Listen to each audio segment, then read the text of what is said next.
অবস্থা খুবই খারাপ, বাড়িঘর পুড়ে একেবারে শেষ।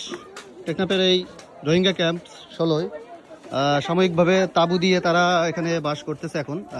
শুধু ইট বাদে বলতে গেলে এই যে কিছুই নাই, এগুলো গতকাল অবধি কিছুই ছিল না। আজকে তো অস্থায়ীভাবে বিভিন্ন এনজিও থেকে তাঁবু এবং 10টা করে বাঁশ বলা হচ্ছে দেওয়া হয়েছে, কিন্তু এগুলোই আসলে ঘর ঠিক হবে না পুরোপুরি।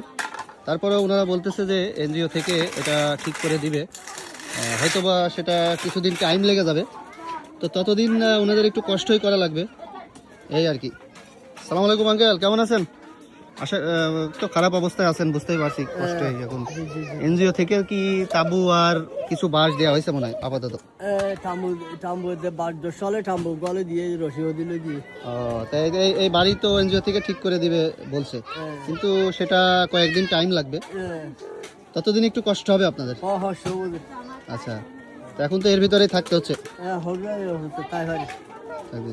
খুবই কষ্ট হচ্ছে, তারপরেও এখন বৃষ্টির সময় না, যে কারণে একটু কষ্টটা কম হবে আশা করি। একদম ইট সহ তো একদম এই যে একদম পুড়ে গেছে, ইট সহ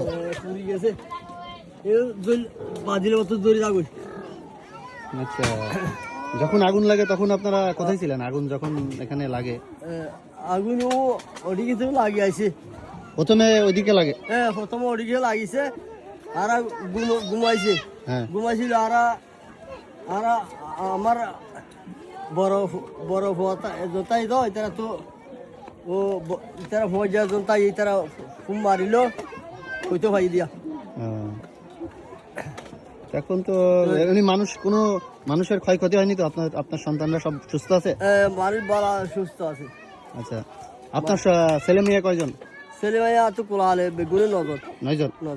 9 জন ছেলে মেয়ে। আচ্ছা, তাহলে তো গড়া সিলিয়ান 9 জন।